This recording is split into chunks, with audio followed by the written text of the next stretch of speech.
Have you ever wanted to start your own podcast? I record and publish podcasts on a platform called Spotify for Podcasters, and I absolutely love it. Essentially, you can upload from your phone or computer, and it distributes to every platform that plays podcasts. They support video podcasts, and you can make money on the platform with ads or even podcast subscriptions, something that has made my life so much easier as a podcaster. So if you're interested, I highly recommend you give it a try. You can download the Spotify for Podcast app, or go to spotify.com/podcasters to get started on your podcast today. This episode is brought to you by Shopify. Forget the frustration of picking commerce platforms when you switch your business to Shopify, the global commerce platform that supercharges your selling wherever you sell. With Shopify, you'll harness the same intuitive features, trusted apps, and powerful analytics used by the world's leading brands. Sign up today for your $1 per month trial period at shopify.com/tech, all lowercase. That's shopify.com/tech. This is Jaden Schaefer from the AI Chat Podcast. Today, I'm doing a podcast episode with my good friend Ryan from the ChatGPT Report. We're excited to do an episode together today, talk about what we're seeing in AI, and tell you a little bit about each other's podcasts. I definitely recommend you go check out Ryan's podcast, which is the ChatGPT Report, for some incredible news. But taking this over to you, Ryan. Absolutely. Thank you for having me. Excited to do this with you, Jane. And again, Jane's part of multiple podcasts, which I'm sure he'll tell you about, but his big one is the AI Chat, which is on Spotify as well as Apple Podcasts and wherever you find your podcast. But I'm really excited for both of us just to talk about AI and have some questions covered on each other, like, what was your favorite episode and common misconceptions and stuff like that, that I think you, the audience, might really enjoy from two people that, have been running podcasts since basically the beginning. So let's kick it off. Jane, what is your favorite episode or topic that you've covered on your podcast, and why do you think it stands out to you? To be honest, that's such a hard question because so much has happened this year. But just recently, some really interesting concepts I've been looking at are autonomous agents. And I think that those are going to be coming out later this year. That's really exciting. This week, I did 3 episodes on some of the advancements in video and AI. I think that's really kind of going to be the next wave. So for me, those are some of the really exciting areas. And then as far as interviews go, I've done some interviews with some phenomenal guests. Having Jack McCulley, one of the co-founders of Oculus, was really interesting to see, because he was kind of in the whole virtual reality wave, right? And now coming into the whole AI wave, asking him similarities and what he predicts in the future for that. So that's been phenomenal. What about yourself? What are some of your favorite topics or podcasts you've done? Yeah, well, let me give you a quick plug. Jane also has a ton of great interviews. There's a lot, like you said, the Oculus founder, as well as some other individuals that are just really in the space. And I've listened to a couple. They're really good. So he's got a lot of interviews. My podcast had about 3 or 4. We're working on getting more, but he's really got a finger on the pulse out there. I think for me, it's actually an older episode. I kind of echo you with the text to image stuff, which has been unreal, but I feel like I cover that on one of my podcasts. I talk about Midjourney and Adobe and Dolly all the time. But an episode that I really resonated with was episode 38, which was, it was about a trip notes, which AI basically made an itinerary for you for a vacation, right? And I'm all about kind of the everyday man AI. And to me, that type of stuff where you can get a full itinerary of a vacation and it actually works was, to me, incredible. You got your ChatGPTs and your Claude and stuff that can do that. But when you have a system that you point at a map and say, hey, make me a 3-day itinerary for the vacation in Miami, and it'll do it and tell you the times opening. I mean, it was, to me, that was one of my favorite episodes to cover because I think the research on it too. I was sitting in there just digging through and trying to figure out if I could break the thing, and I really couldn't. And that episode was, probably back in May. So the advancements in that have become, so far from that.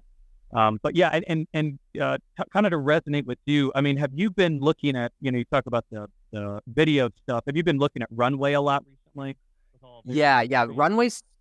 Runway's super cool. I actually watched, I saw a Twitter thread that was really interesting. I think I retweeted it. So follow me on Twitter at Jaden_AI if you want to see it. But it was really cool. So Runway did a Academy Awards kind of video competition. And so, I saw a Twitter thread where someone just had a compilation of a bunch of videos that were in that. I think it's impressive I mean, period, if we have generative AI creating video. But what I will say, there definitely are a lot of people that are like looking at, we'll see that Twitter thread or looking at some of that technology in those videos coming out being like, oh man, it's like, it's not perfect. It's not there yet. Like, and like, I like understand that. But like, what I will say to those people is like, this technology is on a crazy upward trajectory. It's going to get perfect. Eventually you'll watch it and it looks just like a video of an actual person. You won't be able to tell the difference. And so I'm excited for kind of the evolution. I think that's one of the big waves that we're seeing.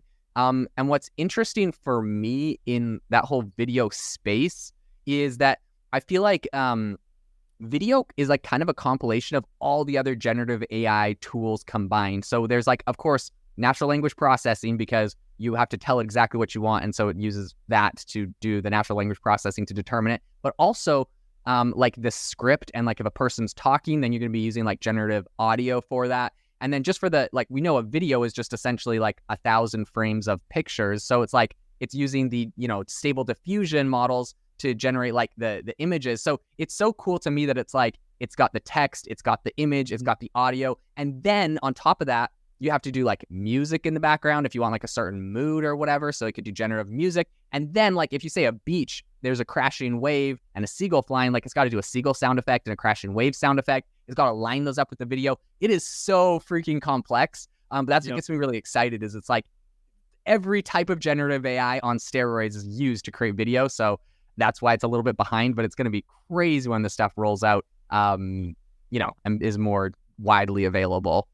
Yeah, and you make a great point. Like when it first came out, I remember doing a Runway episode about it, and I was less than impressed, right? But that was only 5-6 months ago, and now it really is that incredible. And also too, I mean, look at DALL-E and Midjourney from last December. Everyone was talking about how it could make a good picture. It was too fuzzy. I mean, DALL-E, when it originally came out, was not that great. I mean, it was very instant that you could say that was AI that generated it. Now you look at some of the stuff people are creating, and you're like, how that doesn't even look. It's incredible. And so I don't know all the back end to it, but I do know that where are we going to be, 5 months from now, from all this stuff that people are saying, oh well, it didn't really look that great. We'll see, but 5-6 months. It's so crazy, the advancements happening there. Ryan, one thing I would love to ask you about, like, because I know you look at a lot of this AI and a lot of the development in AI stuff. Is there anything in AI that concerns you, like that worries you, that you're like, oof, like, don't like that, or like that seems like it could potentially problematic? Like, what do you have any like concerns around AI and what you're seeing? Yeah, I think that's more kind of on the political side, is what I hear a lot of people saying is, who's controlling the data that's going in? I think that's what concerns me. Because I think if you let AI kind of do its thing and just show it the world, I think it would come to pretty good conclusions. But my concern is who's got the finger, on or hand on the throttle. That's what concerns me. I mean, this stuff doesn't worry me actually as much as maybe a lot of it should, because I'm seeing a lot of people worry that it's going to take a ton of jobs, right? And I had an episode where it did take some jobs on like, gosh, I can't remember the name of it now, but it was basically a coding group that everyone's using ChatGPT and Bard to figure out code and whatnot. And so this group is getting killed right now because no one's going into these forums to answer these questions. But I think what I'm seeing is people who aren't very good at certain things, it's turning them more into generalists. Right. And you don't have to be an expert anymore. For example, coding. I can now do basic coding. If my audience is listening, they know I'm the first one to tell you I'm not a great coder, but now I can do some pretty basic coding because of AI. So I don't necessarily think it's pushing people out of jobs quite yet. But I think there is a concern with that. I just don't know what jobs are going to be pushed out. I mean, as I always say on the pod, AI is not going to take your job as someone who is using AI well. And I truly believe that, because, my job, I do LinkedIn posts and stuff, it takes me 5 minutes. What used to take me 2 hours of proofreading now takes no time at all. And I can do other things as well. So maybe the concern is jobs lost, but then also too, every technology has always replaced something. So I really don't know what my what a real concern was that, other than, like I said, the throttle. What about you? Do you have one to this one?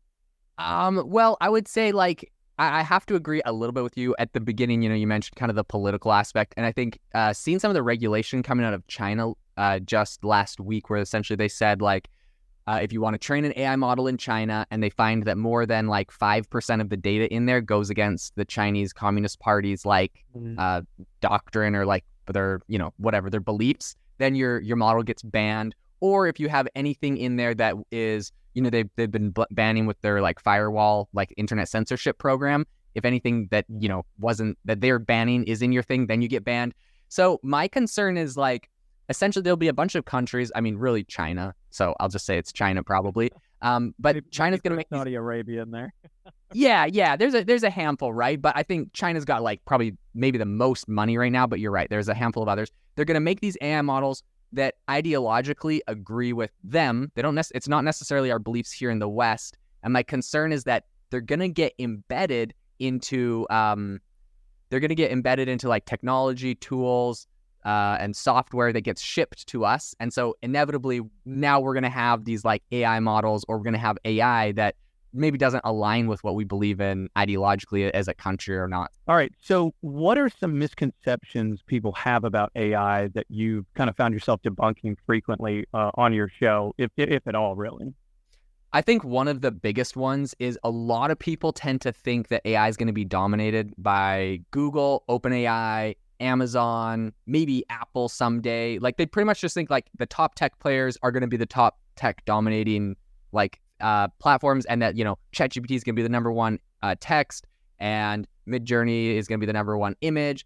I actually really see the future of AI being where there's thousands and thousands of different AI models that all are specializing in very specific things. I think AI is going to get a lot more commoditized than we see today, and so I think that's probably one of the biggest misconceptions. Is like some Stanford researchers earlier this year essentially did a study where they built PubMed GPT, which was like all the publicly available medical journals. They stuck them all together, made a little GPT that could answer medical questions. And it's pretty good, but if you wanted this to be even better, you'd train a model specifically off of heart disease or breast cancer and have specialized models just for those things. So I think that's really where the whole industry eventually goes. And then, depending on your use case, you'll go find like the perfect AI model that specifically addresses your need, and there'll probably be platforms that allow you to access all of it. That's what I'm trying to build with AI Box. But yeah, I think that's one of the big misconceptions. What about yourself? Yeah, I think it's a great answer, really. I think one of the misconceptions that I think is similar to what you had is thinking, except more on the end where, well, I'll go back a little bit. I think the thing that I hate the most is when people on Twitter, the second an update happens, or X now, the second an update happens from Midjourney or Dolly, they're like, it's the death of the other guy. And I'm like, it's not. It's a cool update. They both do their things. Midjourney's way better at artistic design. Dolly actually follows instructions, is what I've seen, and Adobe it is right in the middle there. So each one of them has their thing that they're really, really good at. So I think there'll be more than just one. I think the big thing is you're seeing a lot of these little companies come up and they need the horsepower on the back end. And that's why they're teaming up with these big companies like Microsoft and Google. You have to have a big company on the back end to be doing this. But I think one of the other misconceptions is thinking that it can do everything. You still have to put some work in right now. It's not just do this for me. You can ask it to make me a contract. I did it for construction. Make me a construction contract between us and a general contractor. And it did a good job, but I had to insert a couple things, and there were some nuanced things that I know about our business that needs to be added. So I think sometimes people go, oh, AI is going to take over everything. It's already doing everything. And it's like, well, it really isn't. There is some effort to be put in still. You got to make sure the prompts are good for text to image. You can't just say, make me a mountain, right? You got to say like, hey, I want a snow-capped mountains, Colorado-esque looking, and then, I want it in water pastel a look. So I think that's something I see a lot of people saying, like, oh, it's going to take, back to what I had said earlier too with taking jobs. It's not, there's still some effort to be required into it. Now in 5-10 years, will people look back on this pod and go, wow, Ryan had a really bad take? Maybe, but it's 5-10 years from now, right? Yeah, no one's going to remember this in 5 years. But But I'll bring it up. I'll find the clip and we'll be doing a joint podcast, and I'll bring it up. No, I'm just kidding. I think you're pretty spot on with that. And I don't know, something you were saying just reminded me of something, so I'm just going to bring it up, and that is you're talking a little bit about the different AI generated things. I saw the coolest thing on LinkedIn that I just shared today, and that was that and this I guess kind of goes into the whole image generating like sphere. It's the Photoshop one, not one that I've used. Yeah, not one that I've used a ton is the photo generating one, but essentially there was a girl and it was a video of her walking down like a field, or just a big blank field in front of a school, and they used the Photoshop one, highlighted the whole area in front of her, and then just said like create a castle here, boom, in that spot it creates a castle, and then it was like create leaves on the ground in this area, and boom, it did that, and it like created mountains, and the whole thing is incredible. What's interesting to me is that they used the image aspect for a bunch of pieces, but it was still a video of her walking down the hill. So like if you layer that on Adobe Premiere, pretty much, it still looks like a video of her walking down a hill, and everything else just kind of looks like in the background. It's so crazy. These technologies, I think, like you mentioned, really are so different. And yeah, every update is not going to kill all the other companies doing something different. Like that use case I just explained on Photoshop is completely different than what I'm going to use DALL-E or Midjourney for. So I think they all have their different strengths and weaknesses, and the more tools that come into this platform, the more exciting it's going to be, and the more competition and uniqueness, and we're going to be using so many different tools for so many different things. Okay, Ryan, I have to ask you, because you kind of course, we made a joke about your predictions in 5 years or whatever. I would love to ask you though, are there any predictions that you would make about where AI goes in the next 5 years? That you kind of see the industry going in a particular direction, just based off of everything you've seen this year so far and covered on your podcast. Yeah, I hate to give a forecast sometimes, because I'm as clueless too. I'm like, what is going to happen? I think what I think about, and I think in historical terms, though, is just like how quickly you get news from Twitter, how that kind of, no one reads the newspaper. I mean, the newspaper is yesterday's news. It is yesterday's news, but it's, Twitter, the news is immediate. Mm-hmm. Just like the iPhone industry changed how we're doing business, the BlackBerry, all that stuff. I think in 5 years, it's going to be something that's more like, I can't believe we were even doing this. Like it'll be, how did that even happen? So if I had an idea where we'd go in 5 years or what it would be like, I'd be a billionaire. So that's not the case right now. But I don't forget me when you are. Yeah. What I do see happening though is it being more into everyday life. There's a lot of people out there that don't even have not even touched ChatGPT, which has been out for almost a year now. And so a lot of people have no idea about it coming down the line. I think the biggest thing, and I've said this on the podcast before, is Copilot. And the reason I say that is because it's ingrained in Word and Excel, and everyone in business uses it basically, unless you're using Sheets in Google, which means you're already kind of using the AI in there because they've already got some stuff out there. Same thing. So, yeah, I think the technology that will change something is something that will integrate into everyday life, because as you and I know, you go to Midjourney, you got to open up a new tab. You go to Adobe, you got to open up a new tab. You go to any one of these, trip notes, you have to open up a whole new tab to use it. What technology is going to be just right there, right in front of you on your phone that you're using every day? And I think that's what excites me about the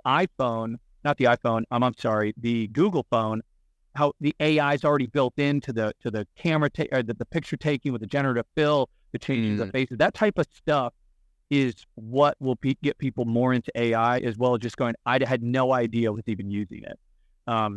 But that's what I'm seeing, is what can integrate into everyday life. But other than that, I really don't know what's going to happen in 5 years. I wish I knew. I know it's a decade of AI. I really do think that, but I don't have a great answer for that.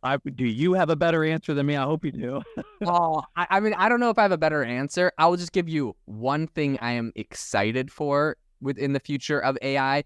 And I know this whole week I've been on a real generative AI video kick. So I'm sure if people are sick of it, you can plug your ears. But this is what I think is going to be cool that will eventually happen. I was talking to Jack McCulley, the co-founder of Oculus, about this.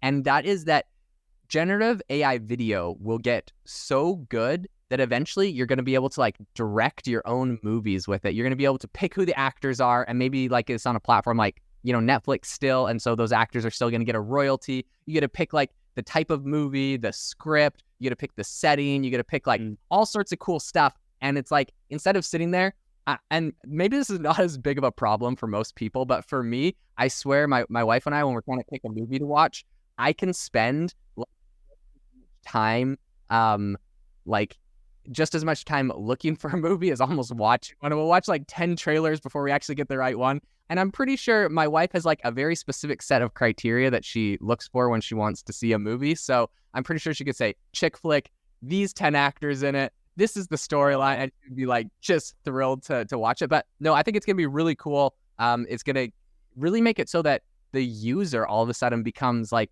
the creator in a lot of ways. Anyways, it's going to be fascinating. I know it's a small thing, but I am excited for that aspect. Yeah, and I want to touch up with that as well too. I mean, I think that's a great point you make, because think about all the people that have truly great ideas, and now they could potentially do it on their own and make a quick, short 10-minute, kind of like how YouTube is right now, where you see these. I watch a lot of history. I love history, and I love military history particularly. And there's a lot of these great YouTubers that make these fantastic videos about certain battles, right? I never even heard about some of these things.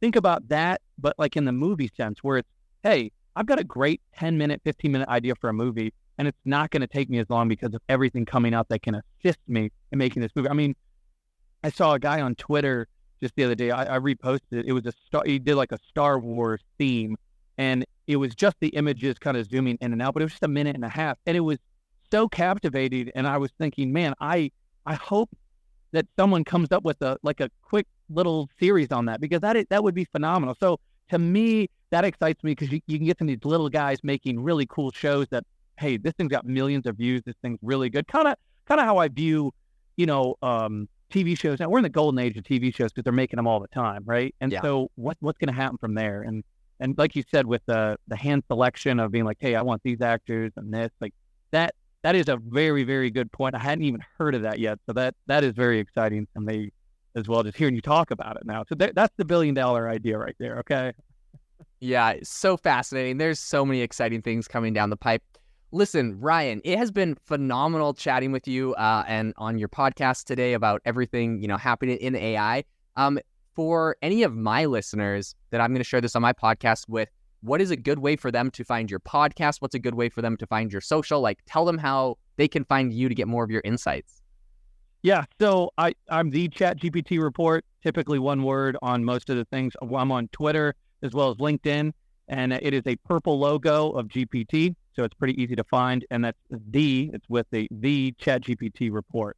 And we have a website too, because I used to have a co-host, and so you can find me there. You can find me on Spotify as well as Apple. What about you, Jane? Tell my listeners what's going on with you. Yep, come find me at AI Chat. It's on every streaming service, covering AI news on daily pretty much. I'm probably not as good at social media as Ryan, but I post a lot on the podcast if you're interested in AI news and what's happening there. Would love to have you join me for the journey. To all my listeners and to Ryan's listeners, thanks so much for tuning in to our podcast today. This is an awesome collaboration. We hope to be able to do this more often. I'd love to keep up with you once a month or so, Ryan, and see, get your perspectives and see what you're seeing. This has been fantastic. For my listeners, thanks for tuning in, and make sure to rate both of us wherever you get your podcasts, and have a fantastic rest of your day.